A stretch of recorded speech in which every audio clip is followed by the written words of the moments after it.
Alright, nagbabalik po ang labanang ito ng Formula Shell at ang Barangay Ginebra. Game 1 ng kanilang best of 5 series. Alalahanin po ninyo kanina kung hindi po ninyo inabot yung ating unang semifinal game between Tanduay Rum and Alaska. Pinanalo po yan ng Tanduay Rum by 2 points. An exciting game there, 86-84 ang naging score po. Doon sa labanang ito, Tanduay winning their initial encounter over Alaska. Well, best of 5 man yan, pero may kasabihan tayo, iba na yung nauna, no? Medyo kung makadalawa kayo, ang laki na ng pressure mailalagay mo sa kalaban. Isa na lang kung sakasakali. Samantala, Jerry Esplana nakalusot na naman. At ito, 14 puntos ang kalamangan ng Formula Shell over Barangay Ginebra sa pag-uumpisa po ng ating third period. Medyo matindi rin kasi yung pinagdaanan nitong Barangay Ginebra, no, Dr. J. Unang-una, yung play-off against Santa Lucia. Pagkatapos, dalawang mabibigat na game against the then league-leading Mobiline Foam Pals, whom they eliminated in the quarterfinal round. Yan ang number 8 seed beating and number 1 seed. That's very rare. No? It does happen, but that's rare. No? Even in the NBA, that's been rare. I think Denver did that against Seattle. And then, well, New York has the chance to do it this year if they beat Miami tomorrow. No? Pero titignan natin yan. Pero itong sa Barangay Ginebra, nagawa na nga nila. But they are still trying to even get to the higher plane by winning the semifinal round. Whoa, Elber Lago coming up with a PLDT long-distance shot. And that will cut the lead down to 11 points at 39-28. Alam natin, itong Barangay Ginebra is the number 1 3-point shooting team in the league. Yeah, and because of guys like Elmer Lago at Val David. Sumagot ng 2 puntos dito si Noy Castillo. His first 2 points of the ball game. But what a time for it to come to try and quell an uprising here being started by Barangay Ginebra. At 13 puntos na naman ang abante ng Formula Shell. Titira na naman si Elmer Lago from that same spot. Another PLDT long distance shot for Elmer Lago. Pag ito pumutok, malaki rin ang magiging problema ng Shell dahil sa labas tumitira ito. Katulad ng sinasabi ng lahat, of course, pag tumitira ka sa labas, bumubukas yung ilalim. No? Samantala, Noy Castillo, open shot here for Benji Paras. Chris Jackson picks it up. Si Noy Castillo natitira na 3. Was that a 3-point shot? Yes. Sinagot ni Noy Castillo yung dalawang 6 points ni Elmer Lago with 5 points of his own. So yung 2 guard ang umi-score dito sa start ng third quarter. Ito na sinasabi mo pag-pick up ng scoring, Dr. J. You can't have bogeys all the way. Lalong-lalo na pag-professional. Hindi pwedeng bogey ng bogey yan. May gagawa ng Verdi dyan. May eagle pa. Si Elmer Lago. Elmer Lago, of course, instrumental in getting Barangay Ginebra to this next level, which is the semi-final round. Nakita niyo naman yung laro niya nung nakaraang Miyerkules. Matindi ginawa niya. Big Pablo overshooting it. Chris Jackson picks it up. They still have 8 seconds on the shot clock. Chris Jackson looking around, decides to go for it. Wala. Na-pick up naman ni Elmer Lago. But he sees the defense of Formula Shell. Apat yan hindi niya inatake. 4 sila. 3 lang ang kalaban. Ito si Noli Locsin. Madali. Hindi pa gumagana itong laro ni Noli Locsin dito sa game na ito.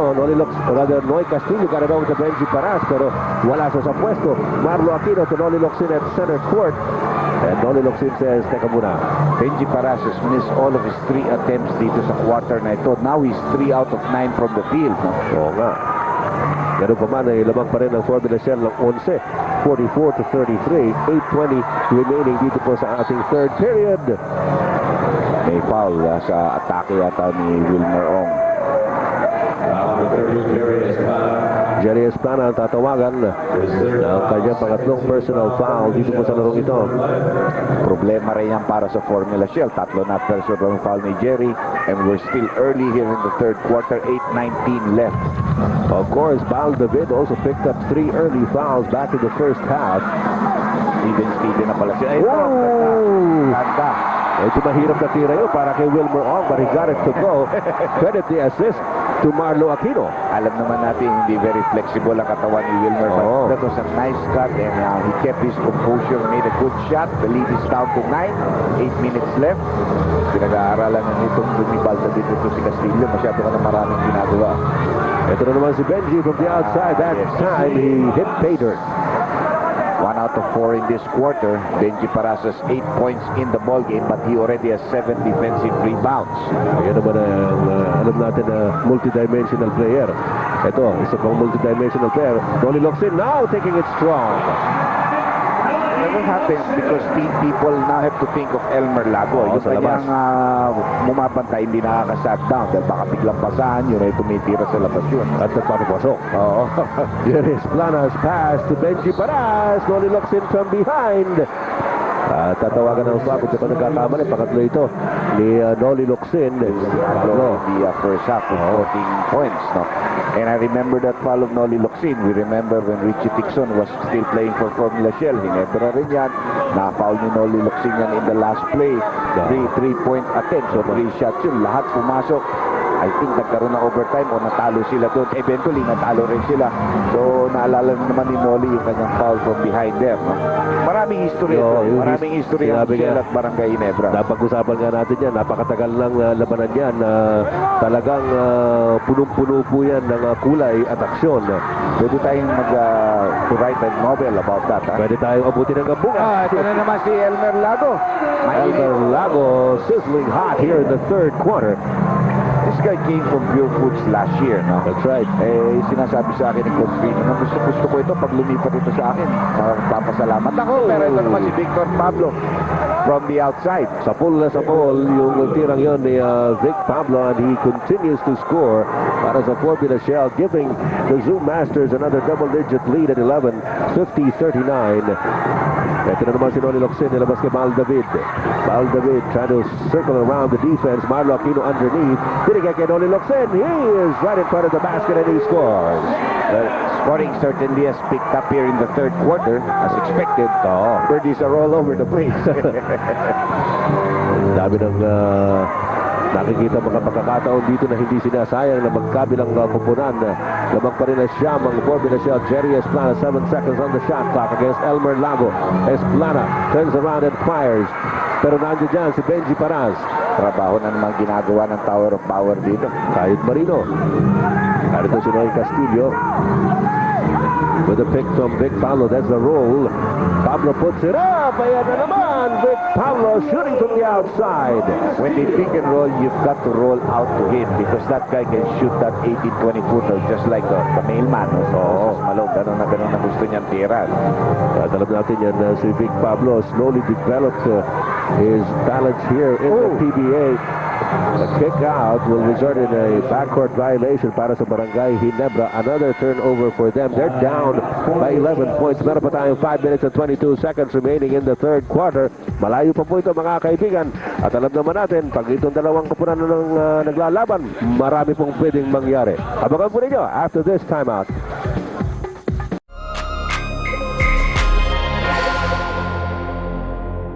Castillo just missed on a jump shot, but Formula Shell is still on top by 11, 52-41. Meron pa tayong 4 minutes and 56 seconds remaining in the third period. Noli Locsin inside in heavy traffic. At meron pito tayo narinig. Well, Noli Locsin reacting a bit. Medyo hard foul kasi yun, natamaan siya, pero talagang naglalagot dito ang coaching staff ng Formula Shell dahil here is a very clear case of traveling on the part of Noli Locsin. There, ang daming hakbang na hindi na ma-dribble ang bola pag hinto niya. He got a good break there. At yun yung near reaction that you saw in the slow-mo brought to you by Smartville Crusher Express. Get it, use it everywhere. Mayong gabi sa atong mga higalang kanunay nagtanaw na ining atong tulumanon ang mga dula sa PBA labi na din ha sa Cebu o sa Ormoc. Anaa ang PBA si karong Mayo piniabot na 26 sa Mayo. Tuwata dito. Unsang first game o pangalawang game ng ating finals. Pwedeng first game, pwedeng second game, depende sa finish ng fourth. Pero mato muna tayo sa Cebu. Ato taagi, pwede gihapon. Pwede gihapon. Ormoc. Ang amigo si Dodong. Okay kayo. Vic Pablo ay tuloy-tuloy.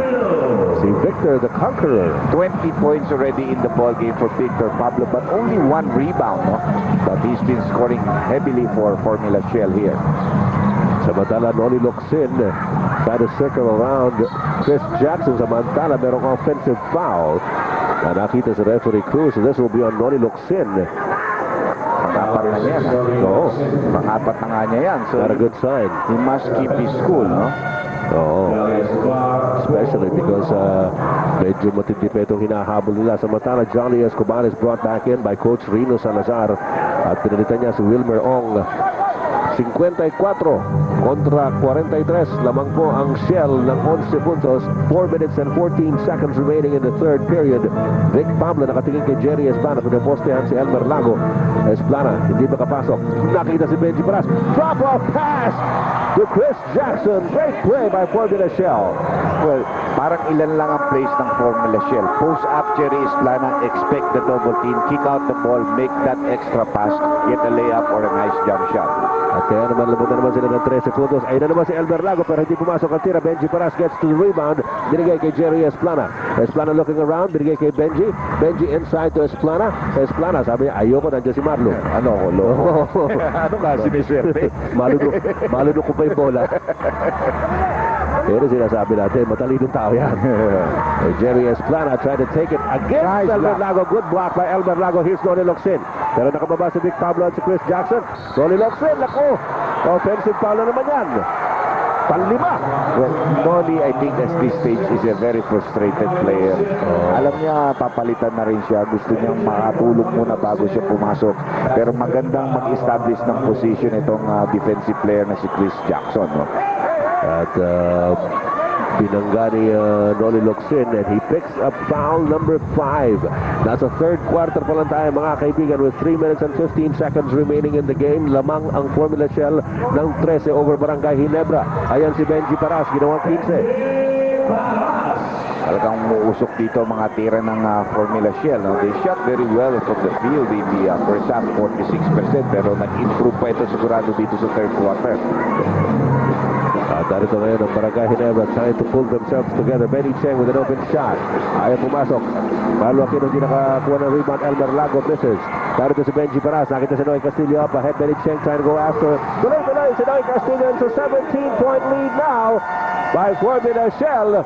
60-43 at tatawag ng timeout si Coach Rino Salazar ng Barangay Ginebra.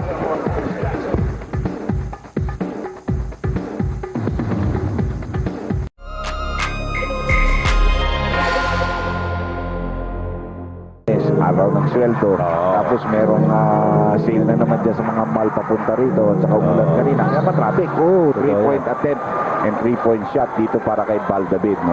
Pabibigyan po yan ng tatlong free throws of the foul by Jay Mendoza, second personal. Alalahanin po ninyo mga kaibigan, Noli Locsin just a while ago picked up his 5th personal foul in the game and had to be brought back to the bench.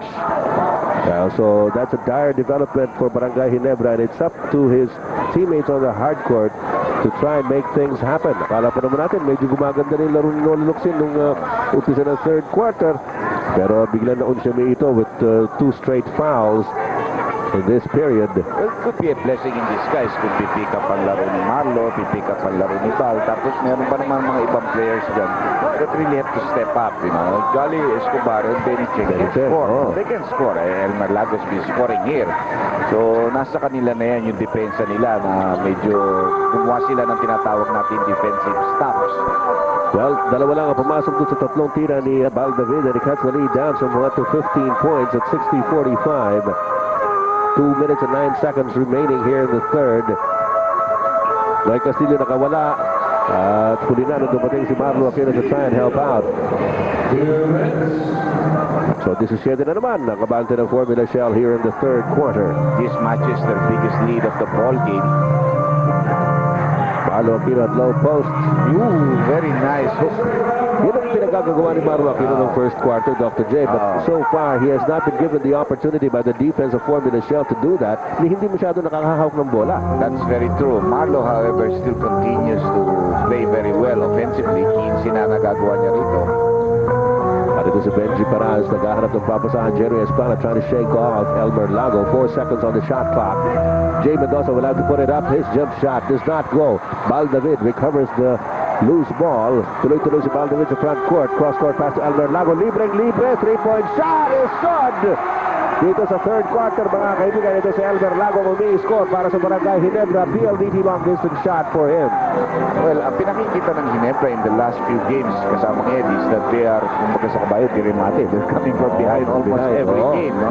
Ito naman si Benji, pero yung kailangan mapulot mo yung mga rebound. Pag nag-miss ang shield ng gano'n, you've got to be able to pick up those loose balls. Yun ang ginagawa nila noong first quarter when they were fighting it out toe-to-toe, kumbaga, against Fort Minachel. Benji Paras, nakita naman si Jay Mendoza sa ilalim. Nagbitis Joel Dualan with the rebound, pero merong foul. Tinuturo si Joel Dualan to the consternation of the Fort Minachel bench and fans. Referee Lito Cruz calling that against Joel Dualan at si Coach Perry Roquillo with a wry smile. Alam naman natin yan si Coach Perry. Yan ang pinakakalit niya. No. Yan ang pinaka-sign of expression of maybe anger or disgust. Ganun na lang yun. Hanggang ganun na lang yun. Yan ang epitome of coolness. Foul to mid, outside. Wala. Roquillo with the offensive rebound and a hook shot. Ito nga, dirimati nga ito. Dirimati na. With only 18 seconds remaining in the third quarter. 10-point lead na lamang ito. Down from 17. And Fort Minachel wants to go for the last shot. Alam din naman ito Fort Minachel, hindi ito kumpensado, especially against a team like Barangay Ginebra. Jerry Esplana, Jay Mendoza to Joel Dualan. He will take the shot. Wala. And the finishing kick was by Barangay Ginebra, cutting down a 17-point deficit to only 10. Meron pa tayong 12 minutos na nalalabi ng pukpuk na aksyon dito po sa ating semi-final round ng McDonald's PBA All-Filipino Cup between Fort Minachel and Barangay Ginebra.